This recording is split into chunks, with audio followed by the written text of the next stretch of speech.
Es para mí un gusto darles la bienvenida a esta mesa redonda que se convoca bajo el título Leer Europa, un ejercicio importantísimo, tanto leer en Europa como leer Europa en la situación social y cultural que vivimos. Una mesa redonda que se encuadra en la tercera Semana Europea de las Lenguas. Si para nuestra cultura el español es un patrimonio fundamental en todos los sentidos, me parece muy importante también el patrimonio y la riqueza de lenguas que tiene la Comunidad Europea, y precisamente por eso el 26 de septiembre se fijó como el Día de las Lenguas Europeas, y este año lo vamos a celebrar por todo lo alto en el Instituto Cervantes de Bruselas con un acto que convoca una representación muy notable de la poesía en nuestras 4 lenguas oficiales: el catalán, el gallego, el euskera y el español. Y dentro de esta dinámica cultural, pues en la tercera Semana Europea de las Lenguas, el Instituto Cervantes ha colaborado en la convocatoria de este Leer Europa, que va a moderar un amigo de esta casa y un amigo de toda la gente que se dedica a la cultura y al español como Juan Cruz. Pero antes de pasarle la palabra a Juan Cruz y reiterando la bienvenida y el agradecimiento del Instituto Cervantes por estar con nosotros, pues quiero ceder la palabra primero a Miroslava Kubas-Paradoska, que es la directora del Instituto de Cultura Polaca y también la presidenta de la EUNIC, la Red de Institutos de Culturas Europeas. Y después tomará la palabra Gonzalo Cristina, la responsable de nuestras bibliotecas, que nos va a presentar el Club de Lectura Europea que hemos puesto en marcha. Y solo decir, porque estamos en un ambiente de hermanamiento con la cultura polaca, que nuestra tribuna de hispanismo le rinde este año su sesión de homenaje a los hispanistas polacos, y según me han dicho, pues se celebrará la sesión el próximo 13 de noviembre. Pues nada, le cedo la palabra a Miroslava Kubas-Paradoska para que se dirija a ustedes.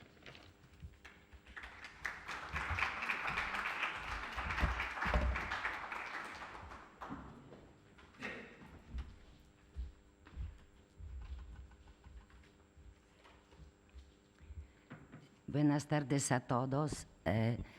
Diciendo la verdad, no me queda decir mucho porque el director fue tan amable de hablar tanto de nuestro papel que nos toca este año, porque tenemos presidencia de UNIC España, y también ya el director mencionó a la tercera Semana de las Lenguas, que prácticamente la estamos inaugurando este día. Lo que quisiera subrayar es que UNIC en todos los países, no en todos, pero en varios países, tiene sus clústeres, y veo que el clúster UNIC España es una organización muy, muy activa y muy creativa, ¿sí? Que existe desde 2008. Cada año cambia la presidencia. La presidencia del año pasado la tuvo Instituto Italiano. Este año lo tenemos nosotros, y el próximo va a haber el Instituto, Centro Checo de Cultura. Pero estamos tratando de realmente proponer cada día, cada año, más eventos para que podamos conocernos mejor, para que podamos conocer la cultura y los idiomas de los países europeos, que son muchísimos porque es una diversidad enorme. Y con estos eventos que organizamos, me parece que esos eventos sí realmente nos ayudan en esto. Así que solo puedo decir que hoy inauguramos la tercera semana de las lenguas en Madrid, aunque ya participamos en varios eventos de Hey Festival en Segovia. Y aparte de este evento, nos esperan también días abiertos, o sea que los institutos estarán abiertos al público. También tenemos, tengo que ver, para no decirlo bien en español, que tendremos también puertas abiertas, sesiones de speed dating y naturalmente la muy popular feria gastronómica. Es precisamente, es un honor para mí presentar aquí las participantes de nuestro conversatorio de la Mesa Leer Europa, de las dos fantásticas escritoras, de Juana Salabert y de Dorota Masłowska, que estoy segura de que la conversación, la discusión será interesantísima. Y bueno, con esto termino para no robarles más tiempo. Y ahora le invito a Cristina para que presente un proyecto más que UNIC España quiere desarrollar en los próximos meses y próximos años. Muchísimas gracias y que disfrutamos todos.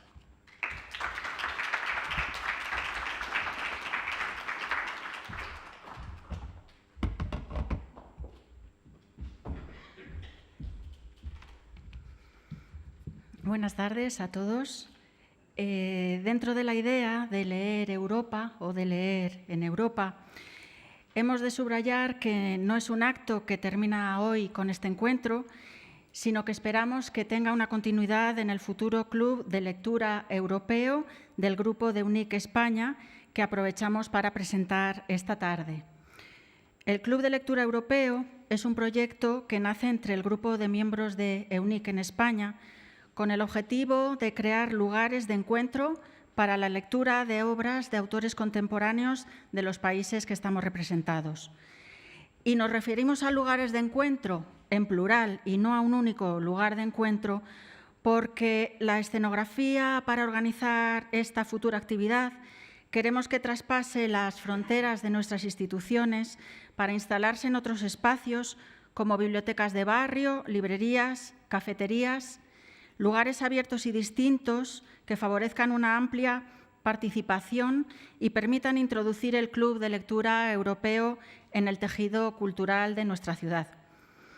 El proyecto del Club de UNIC España nace también con el objetivo de favorecer el intercambio cultural, de manera que los protagonistas puedan ser los lectores en cada una de las convocatorias que se establezcan. Este, además, es un proyecto inclusivo, donde todos los miembros de UNIC España y de UNIC Madrid pueden participar. La selección de lecturas está por hacer, también la de los autores, traductores y editores que darán contenido al club, pero la principal línea de cohesión del proyecto está trazada: destacar y difundir el patrimonio literario europeo. Esperamos que el club tenga una buena acogida entre todos aquellos que amamos la lectura y poder coincidir en alguna de las convocatorias. Y con esto damos paso a la mesa de debate que presentará su moderador, el escritor Juan Cruz. Muchas gracias. Muchas gracias.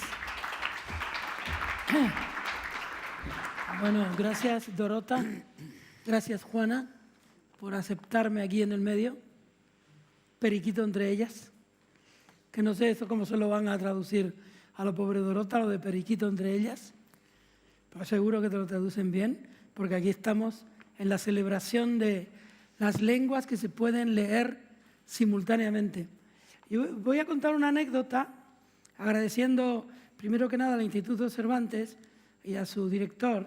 Es la primera vez que desde que Luis García Montero es director vengo a un acto del Instituto Cervantes y espero venir tantas veces como copas gane su equipo y como copas gane el mío, que son eternos rivales cordiales, que además hablan distintas lenguas. Mi madre era una mujer muy intuitiva y tenía la costumbre de hablar con todo el mundo. Y a veces, cuando ya yo era un poco mayor, iban personas extranjeras a mi casa a verme. Y a veces yo no estaba. Y un día fue una chica noruega a la que mi madre le hablaba y le hablaba y le hablaba. Y la chica noruega, mi madre constató que no le entendía nada. Entonces mi madre se quedó reflexionando y en alta voz dijo, la pobre, no me está entendiendo nada. Pero luego se retiró un poco y dijo, bueno, a lo mejor me entiende por el movimiento de los labios. Y eso para mí siempre ha sido como un modo de elogiar la traducción, porque en definitiva lo que hace uno cuando lee en otra lengua lo que ha escrito, por ejemplo, lo que se ha escrito en francés de lo que Juana publicó en español, porque es reciente su libro en Metalier, o lo que Dorota ha dicho en su lengua y que ahora tanto en el teatro como en la literatura narrativa o poética está vertido, en realidad lo que estamos viendo es el movimiento de sus labios, es decir, también su aliento. La literatura es un aliento y la lengua es un aliento. Manuel Rivas dice hoy en El País que las lenguas se hicieron para tocarse por dentro.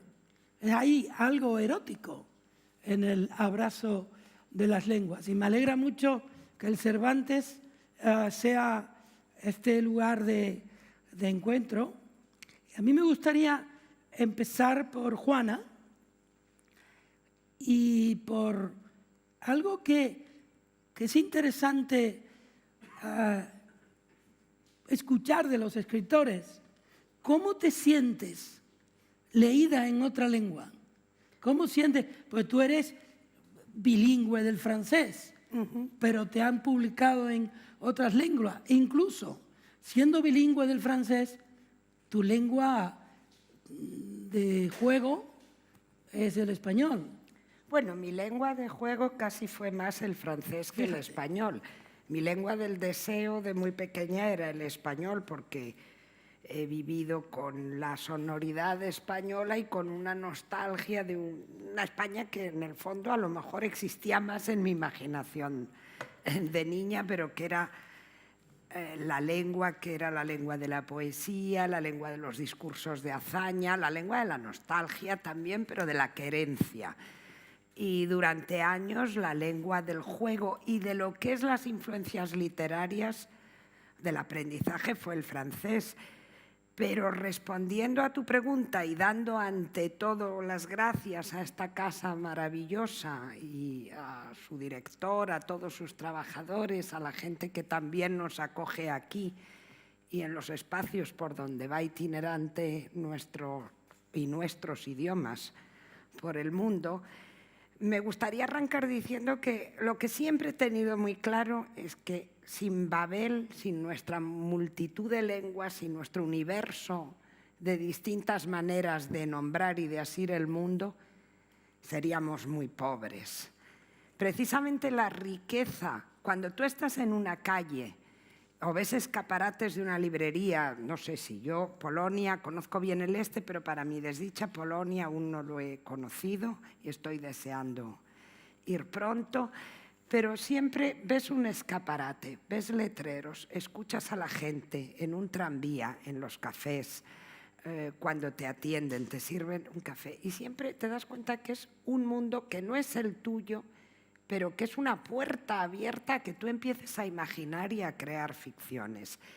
Y en ese sentido a mí, sinceramente, cuando me preguntan ¿por qué tú no te traduces a ti misma al francés?, siempre respondo lo mismo. Podría hacerlo, pero me conozco el final de mis novelas, por ejemplo, y tendría la tentación de poner otro final, de escribir otra historia. Quiero decir con esto que traducir un libro no es lo mismo que escribirlo, pero que quien traduce, y yo soy también traductora, ha de ser muy, muy fiel en la medida de lo posible. En este sentido yo tengo suerte porque el francés y el castellano son lenguas romances, por tanto lenguas hermanas, la puntuación, el ritmo interno de la frase es similar y se puede jugar con esa fidelidad, ¿no? Pero creo que el traductor ha de anularse, que no puede haber ninguna clase de vanidad, no debería haberla, por supuesto, en ningún artista, pero en el traductor mucho menos, porque lo que cuenta es poderle darle a los otros lo mismo que él ha recibido. Es como uno empieza, y con esto termino, a escribir motivado por el deseo de suscitar en los demás el maravillamiento que se ha sentido de pequeño, de muy jovencito, al leer a otros. Pues al traducir hay que dar paso a ese maravillamiento, pero sin ser uno protagonista. El primer poema que yo leí, me aprendí de memoria, y que escribí en la pared de mi casa, era If, de Rudyard Kipling. Y cuando ya lo supe en inglés, me pareció que el verdadero era el español, que había traducido un traductor famoso por otras cosas, se llamaba Miquel Arena. Tú eres de un lugar, Dorota, Gdansk, donde se residencia, en mi memoria, Babel, porque allí Günter Grass reunió en una ocasión a todos sus traductores del mundo. Eran 14 traductores para verter, según sus consejos, a las distintas lenguas su escritura. Tú has sido traducida a 14 lenguas. Me gustaría saber cómo te sientes traducida, qué es para ti la otra lengua en la que estás. ¿Te reconoces en sus sonidos, en su grafía? ¿Qué te dice a ti la otra lengua?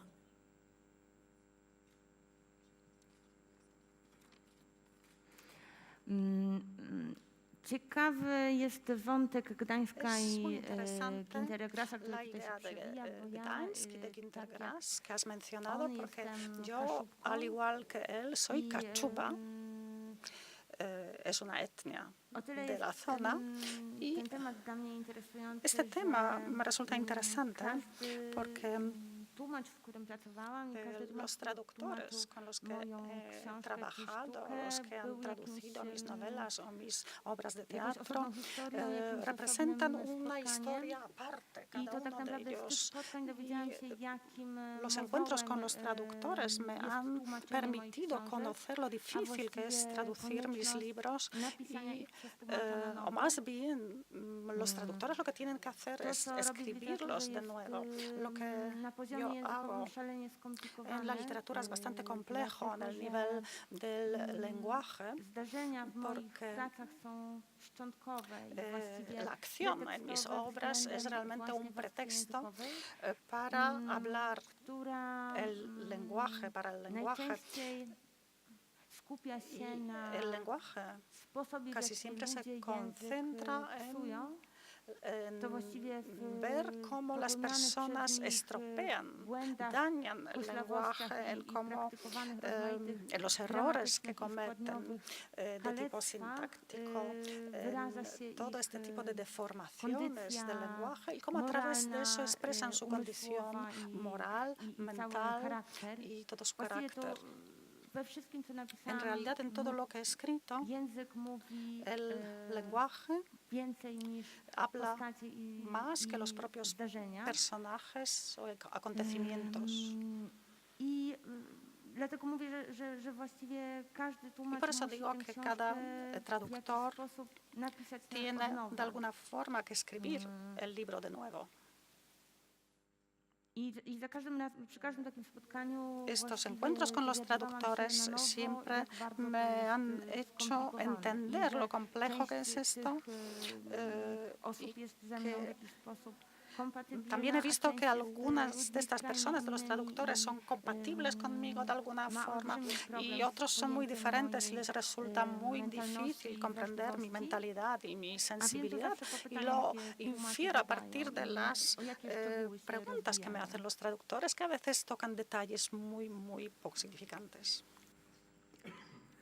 Me gustaría mucho, Juana y Dorota, a que reflexionaran desde el punto de vista del alma de un escritor cuando se enfrenta a lo que otro ha escrito, Oigo bien. Perdón. Sí. a lo que el otro ha escrito valiéndose de tu texto. ¿Cómo te suena luego a ti? El otro día contaba Beatriz de Moura que Milán Kundera le encargó a ella las traducciones del francés porque ella le hizo notar que él, que escribía en periodos cortos como Kafka, era traducido al francés como si hubiera escrito en francés. ¿Cómo te sientes tú transcrita? ¿Cómo te sientes tú repetida en otra lengua?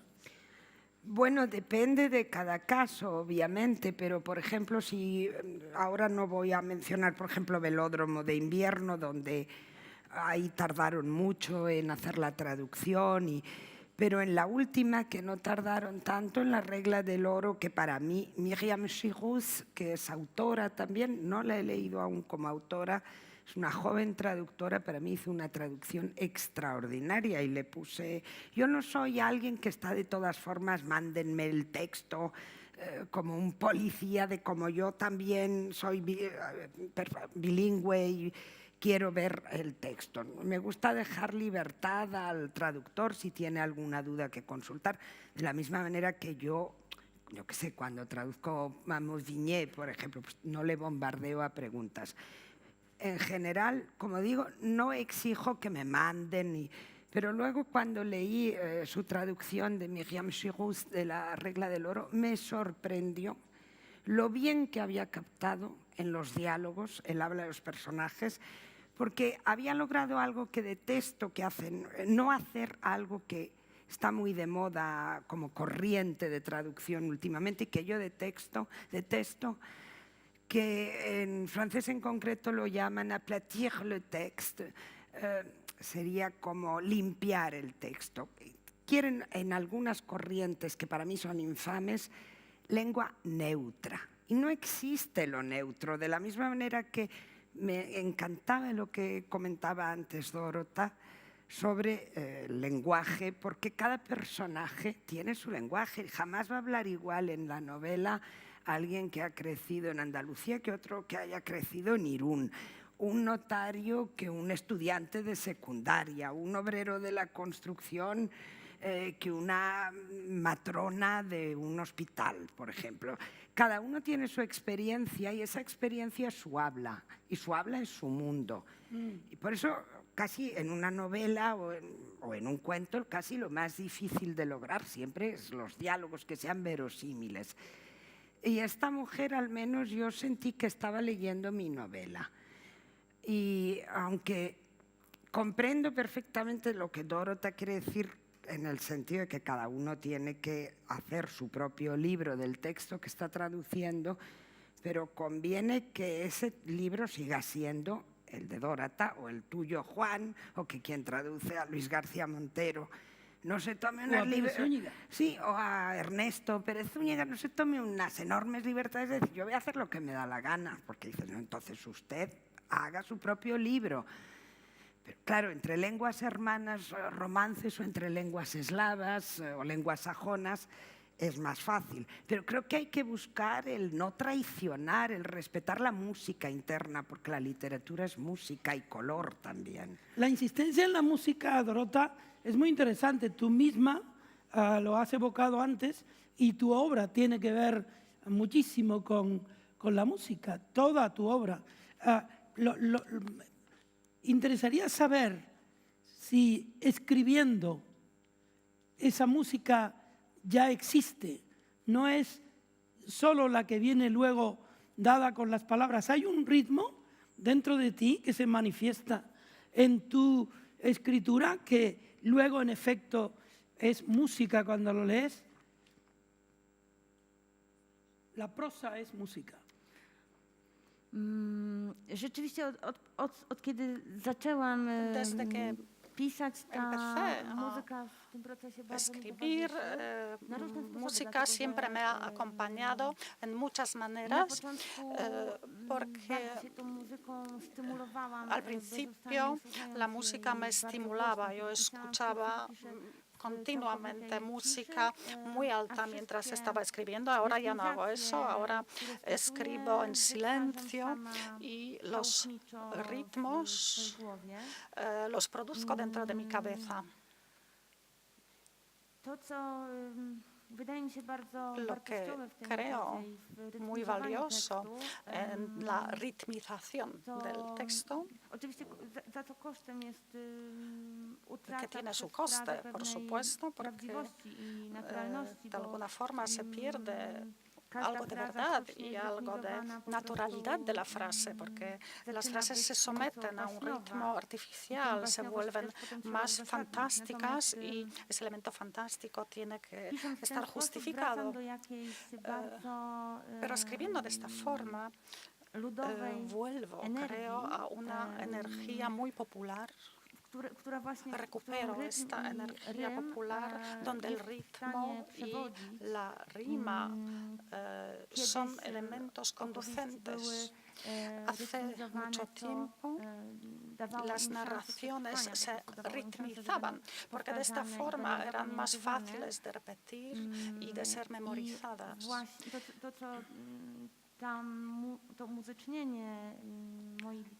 Y el elemento musical en mi literatura me permite convertir las frases en virus que luego se quedan plantados en los cerebros de mis lectores y de los que ellos ya no se pueden deshacer. Creo que es un proceso muy interesante.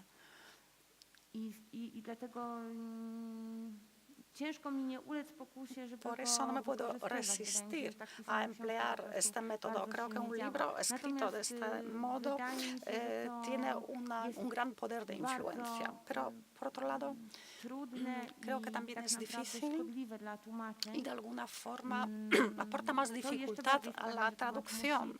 El traductor, por este motivo, tiene que escribir el libro de nuevo, porque tiene que buscar otra música, la música del idioma al que está traduciendo, y tiene que buscar otro ritmo.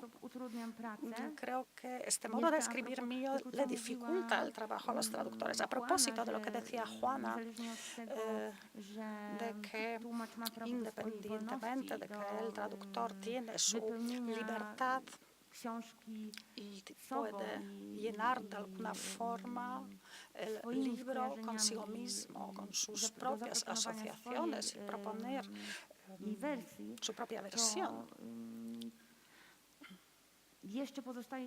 Creo que queda también el tema de lo local. Además del lenguaje, también hay detalles de las costumbres y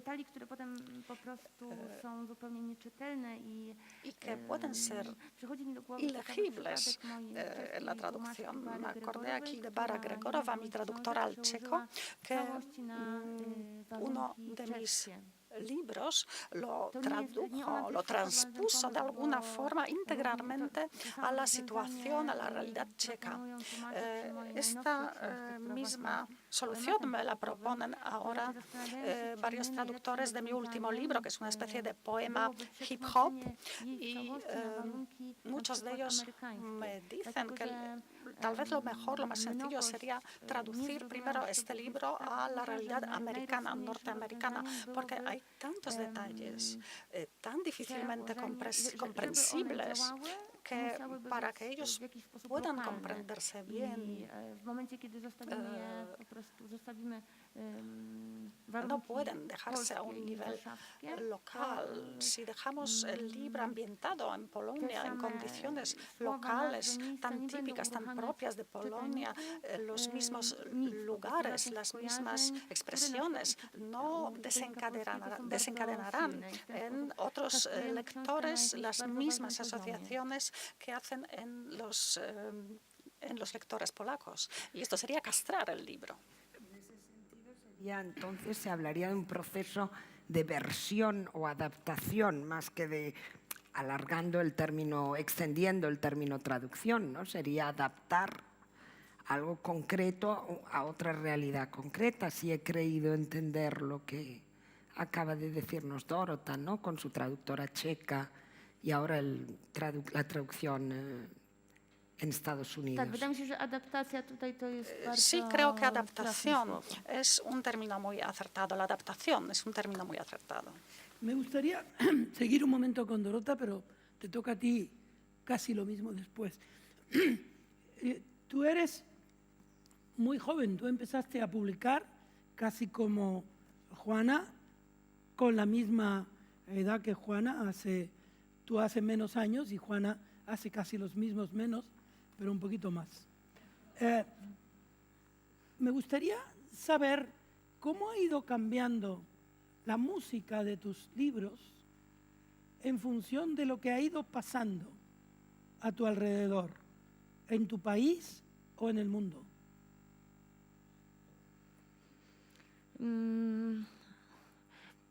Wydaje mi się, że ona tak naprawdę bardzo się nie zmieniła. Creo que no ha cambiado mucho. Ja od początku inspirowałam się... Yo desde el principio me he inspirado Właściwie taką... inspirowałam się brzmieniami języka bardzo ulicznymi, bardzo blokowiskowymi. Sonido del lenguaje de los extrarradios, de los barrios de extrarradio. Albo mowę bardzo potoczną. Para eso he recurrido mucho a la melodía del lenguaje muy popular y también a la melodía del hip hop. W związku z tym właściwie ona się nie zmieniła, po prostu. Y en este sentido, esta música no ha cambiado. Siguen siendo reminiscencias desde abajo, lenguaje de underground, al que siempre vuelvo. En este sentido, creo que he sido consecuente. Raczej po prostu odbiła się Más bien, lo que ha ocurrido es que en mi literatura se ha reflejado una cierta estabilidad de esos lenguajes más que su cambio y su transformación. ¿Y a ti? Pues, aunque obviamente, y supongo que todos los escritores, que además de en la sala, en la mesa, en la sala, podrán comprender lo que digo, que uno siempre tiene un corpus que es suyo y solo suyo, y con esto me refiero a obsesiones, a temáticas que van de alguna manera modelando o enfocando su visión. Pero lo cierto es que cuando yo era mucho más joven tenía un poco en el horizonte mental la novela total, la complejidad de estructuras. Ahora no digo que no reniego de ninguna clase de estructuras posibles, porque siempre también divierte. Cuando te metes en un texto ni siquiera sabes a dónde vas, y divierte explorar nuevas formas de narrar. Cuando hablo de nuevas formas de narrar me refiero para uno. Prácticamente casi todo está inventado, pero uno cuando hace algo lo está haciendo él y solo él, con todas sus estructuras de lecturas, de influencias detrás. Pero sí es cierto que con los años tengo la impresión de que no soy la única, que tiende a ser no más simple, pero sí menos ampuloso, más sencillo en su escritura, tal vez por un afán de ir cada vez más a lo esencial y distraerse menos con los ornamentos, lo que yo llamo los ringorrangos, ¿no? Las ambiciones estéticas cuando se es muy joven es de querer abarcarlo todo y te gusta el cliquetis, el tintineo de la frase, de la música tuya o del mundo. Con el tiempo vas queriendo ir más, por lo menos es mi caso, a lo esencial y cada vez lo que sí creo que he permanecido fiel es que lo que me interesa es escuchar el son del mundo, escuchar a la gente a mi alrededor, saber que la condición humana cuál es la tragedia que nos es común a todos, que finalmente es la de tener un principio y un fin, el no poder salir del todo nunca de nosotros mismos, la relación con el otro. Y sí hay temas que han seguido estando en mí, como es el miedo, la opresión, la crueldad, todo aquello que me horroriza y de una manera u otra sigue estando presente en todo lo que escribo, trate de unas cosas o trate de otras, porque me aterroriza desde niña la idea de que seamos capaces de hacer tanto mal a nuestros semejantes, y cuando se lo hacemos a nuestros semejantes nos lo hacemos a nosotros mismos, asesinamos la humanidad que hay o debería de seguir existiendo siempre en nosotros, ¿no? ¿Sientes esos miedos? ¿Cuáles son tus asuntos? Lo que te sigue despertando por la noche, lo que te acompaña a la escritura o de noche o al día siguiente.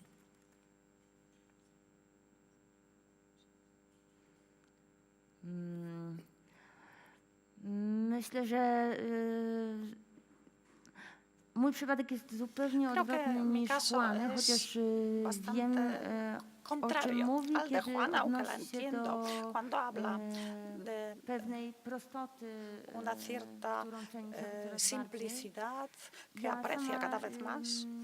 Coraz bardziej Yo cenię sobie klarowność i prostotę, lo que aprecio cada vez más es también la claridad y la sencillez en la literatura que leo.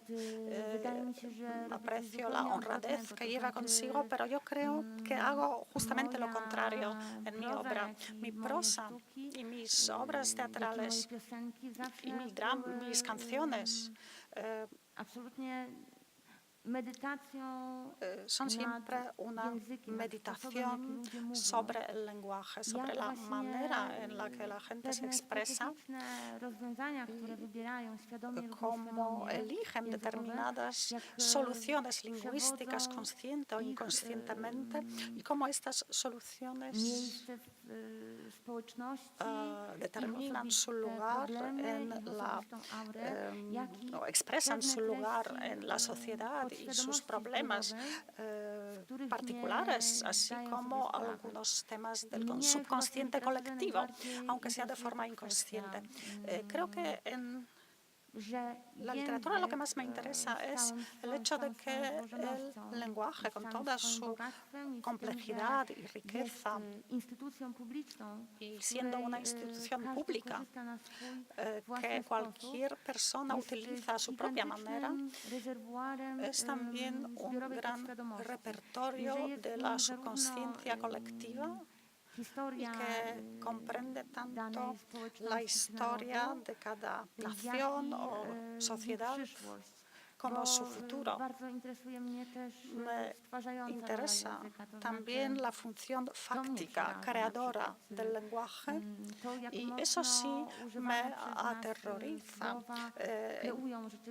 Hasta qué punto las palabras que utilizamos crean una realidad alrededor de nosotros, nuestra realidad social también, y también nuestro futuro, el futuro de la nación. Lo que observo en mi país desde hace tiempo es cómo crece la brutalidad y la vulgaridad del lenguaje público,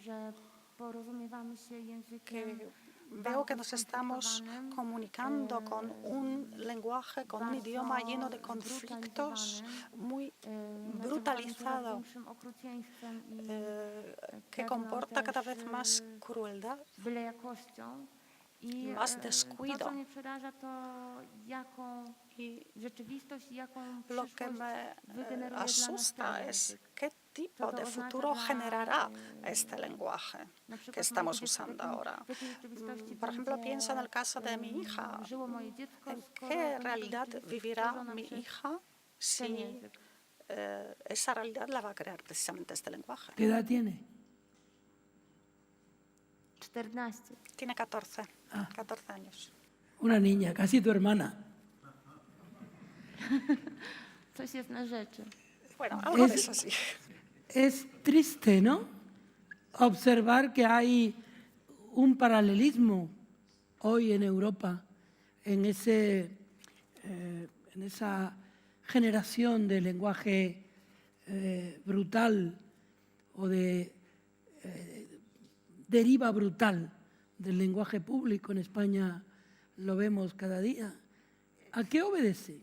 Bueno, me estaba fascinando lo que decía Dorota. Yo también efectivamente considero que el lenguaje lleva detrás de sí no solamente lo que se dice, sino el cómo se dice y, por supuesto, el por qué se dice.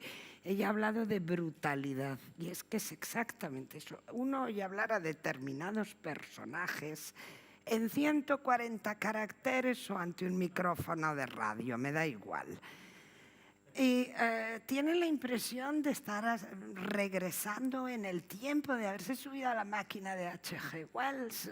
Yo solo necesito escuchar a, no digamos ya, a determinados presidentes o a ministros del lugar donde nos creíamos a salvo, que era la Unión Europea, y que de pronto se permiten algo que tal vez pensaban, pero que el código, al menos con el que supuestamente nos habíamos armado todos, les impedía decir.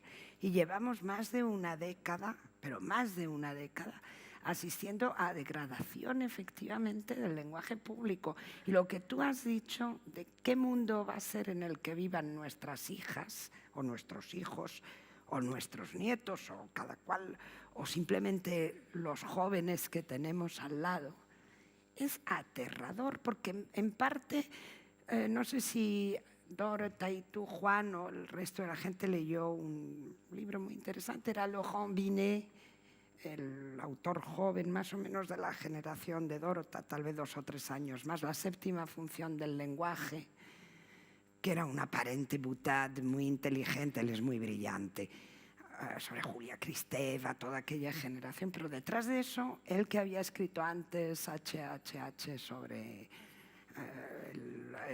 el ajusticiamiento en Praga del criminal de Heydrich, otra novela maravillosa, una especie de novela realidad, porque realmente novela hechos que han sucedido, pero él indaga ahí exactamente sobre esto. ¿Qué hay detrás de las palabras? Creemos, y Dorota ha dicho otra cosa que es fundamental, que es que el lenguaje es el arma que tenemos todos.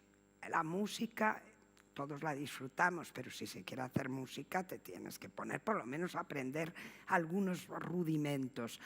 La pintura, claro, te puedes poner, pero necesitas alguna técnica, pero el idioma es el salvaconducto que nos permite mirarnos a los ojos entre nosotros todos los días. Y si ya no nos miramos a los ojos y solo escuchamos los exabruptos de crueldad, de vulgaridad y de estupidez, pero es que esto ya lo hemos conocido, ya hemos vivido esto en Europa y decíamos, nunca más va a ocurrir. Pues por lo visto la necedad y la crueldad no tienen fin. No tienen fecha de caducidad, me temo, porque asistimos en todos nuestros países a algo muy peligroso. Ayer leí una entrevista con un joven líder político español cuyo titular empezaba diciendo: nunca habrá, yo dije, ¿no se podrá prohibir algún día la palabra nunca? ¿No se podrá prohibir la palabra siempre? Porque nunca y siempre no existen. Pero hay un título fascinante con el cual se pudiera haber titulado esta conversación de Dorota. ¿Dorota o Dorota? Dorota. Dorota. Es que como yo llamo a mi amiga Dorota. Que es dos pobres rumanos que hablan polaco.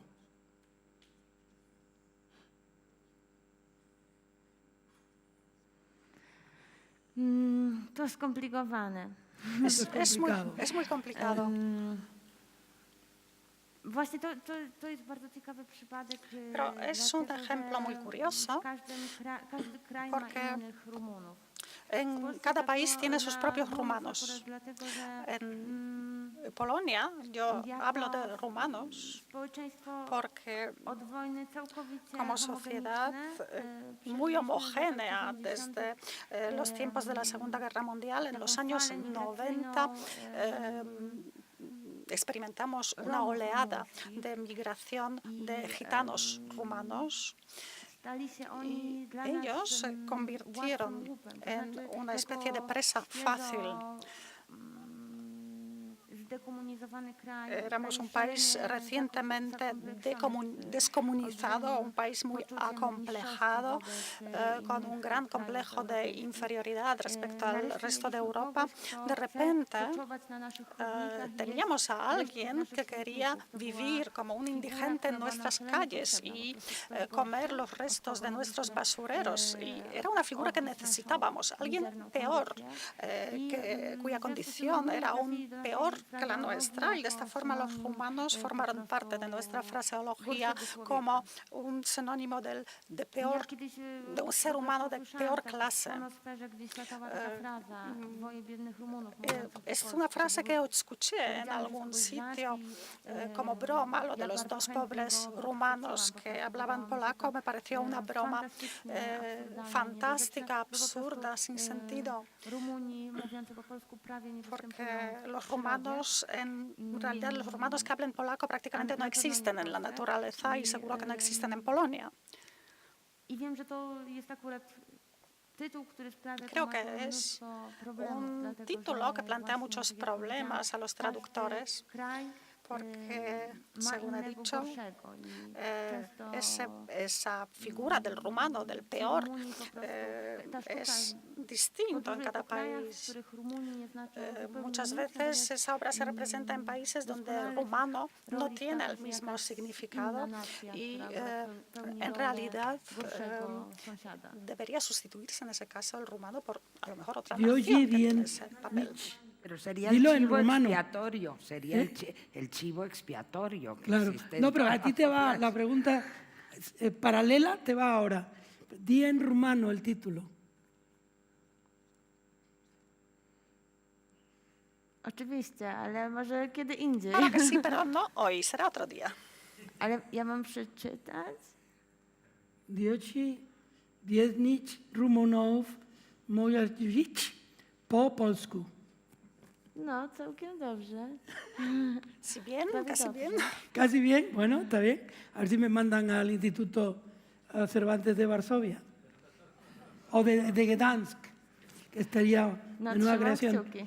Nosotros tuvimos en España rumanos. De hecho, tenemos rumanos. Tuvimos, por cierto, un rumano muy egregio en Tenerife, Alejandro Sioranescu, era un sabio. Y tuvimos rumanos que se llamaban sudacas. En los años 90 hubo en España una persecución tal contra los sudamericanos que tuvo que salir mucha gente popular o famosa a decir que ellos también eran sudacas. España es un país del que no se ha extirpado, a pesar de haber sido inmigrante, la naturaleza burlona de otras nacionalidades, ¿no? Tú lo viviste eso. Yo creo que es el que de pronto, Dorota ha dicho antes, éramos un país acomplejado, Polonia, porque salía de una dictadura. Todos los que hemos sabido, y acá lo sabemos muy bien, de dictaduras, hemos salido con el complejo y con la necesidad de demostrar permanentemente nuestra valía, y eso en el caso español había siempre, queremos ser los más modernos que nadie, vamos adelante con todo, cosa que estaba muy bien en algunas cosas.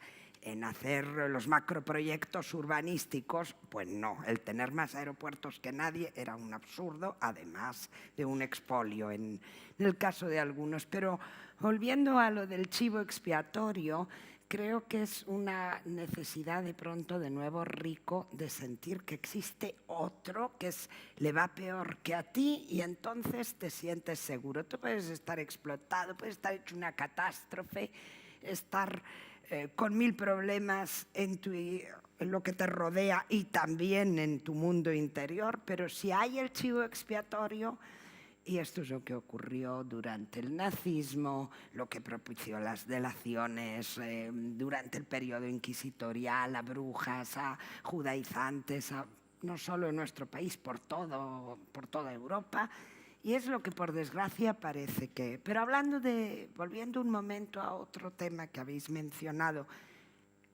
con lo que esconden a veces los lenguajes, no quería dejar de comentar cómo en los últimos tiempos yo he tenido que traducir algunas cosas que me decían y no entendía. Cuando empezó esta crisis, que no es otra cosa más que no ya solo una estafa, sino un intento de revertir, es un cambio de sistema y un devolvernos a antes de los años, en fin, de los pactos de posguerra, ¿no?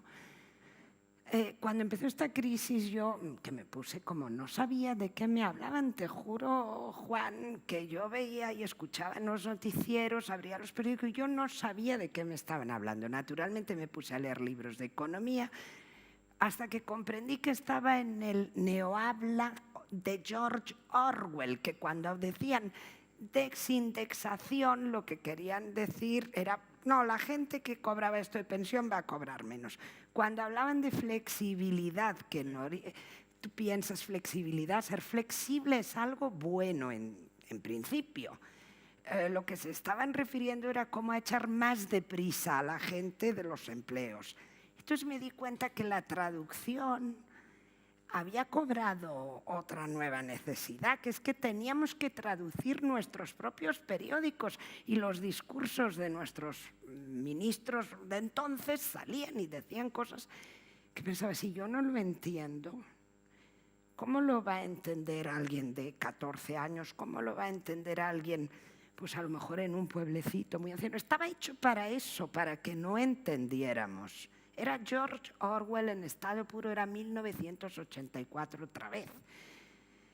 Y descubrieron que esto pasaba muy bien. Y por eso me ha interesado mucho lo que has dicho acerca de... Todas las palabras tienen sus registros infinitos y también sus grados de significación. Todas las palabras extranjeras se parecen. Dime una cosa, esas Juana. Palabras no son extranjeras, nos hacen extranjeros a nosotros porque nos expulsan del territorio del entendimiento. Y si os fijáis, encima son feas. Tú escuchas desindexación, ¿a alguien le puede hacer soñar ese término? Porque es como una pesadilla. Mira, una palabra no es buena si no se puede cantar. Por supuesto. Mira una cosa, Juana, y con esto te voy a preguntar a ti primero y después a Dorota.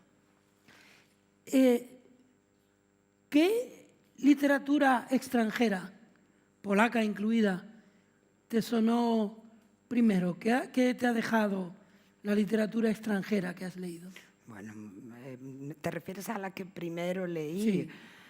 Leí muy joven Vasily Grossman, que para mí es escritor ruso formidable. Lo leí en francés, entonces no estaba aún traducido del ruso al castellano. Vida y destino creo que marcó mi juventud. Leí, y lamento la pedantería, pero muy joven, muy joven, La montaña mágica. Me costó porque, claro, era muy joven, pero me ha dejado también las discusiones entre Stembrini y Nafta, un legado como imborrable, la literatura estadounidense. Recuerdo John Dos Pasos, para mí lo que fue la trilogía USA.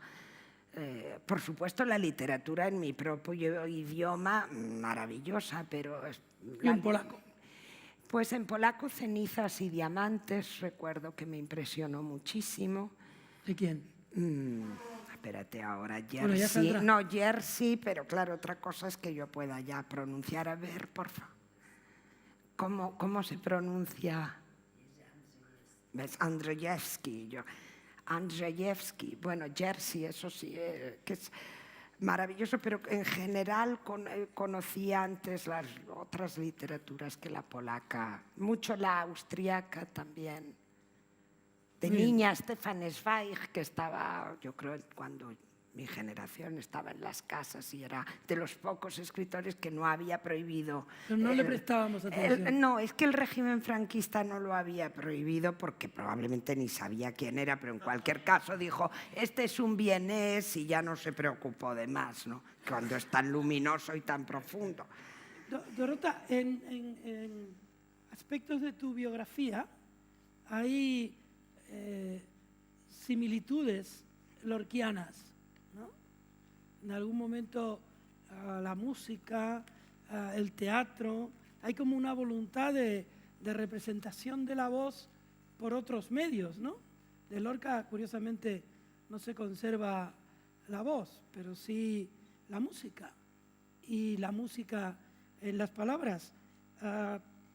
No sé si ese nombre propio está entre los nombres de literatura extranjera que tú has frecuentado en tu tiempo aún joven de lectora. Pamiętam, że czytałam go w szkole. Recuerdo haberlo leído en el colegio, formaba parte de las lecturas obligatorias, era mi único contacto con Lorca. Pero siendo muy pequeña aún,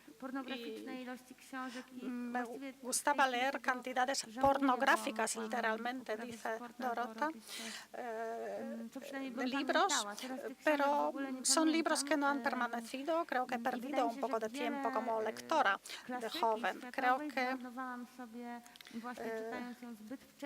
también he echado a perder muchos clásicos internacionales por haberlos leído demasiado joven. Creo que lo fascinante es que un libro es una resultante de lo que hay en él físicamente y lo que nosotros en el momento de leerla tenemos dentro de nosotros mismos, de nuestra propia experiencia vital, porque es en esta experiencia donde de una forma mágica la literatura se disuelve dentro de nosotros, nos llega hasta el fondo. Así que leer muchos libros, haber leído demasiados libros, demasiado joven, de alguna forma los he perdido y creo que no puedo volver a leerlos ya ahora. Pero creo que un momento muy importante para mí, un momento de crisis, fue el contacto con Henry Miller y Anais Nin, con su prosa. Lo que me fascinó es esa escritura que aprovecha la energía subconsciente y los contenidos subconscientes, una escritura en la que no nos paramos a pensar en el lector, sino nos dejamos arrastrar por una ola interior, nuestra propia histeria interior.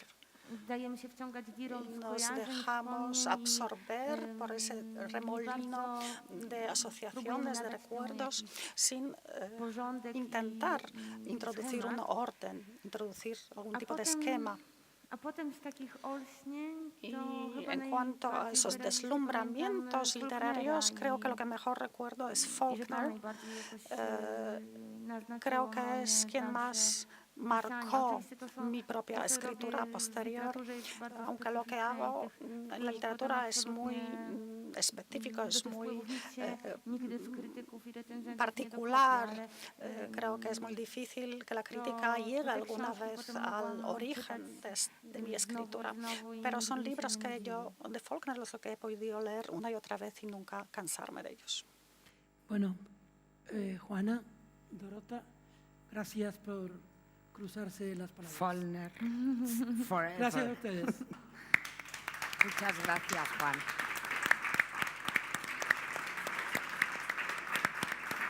Gracias.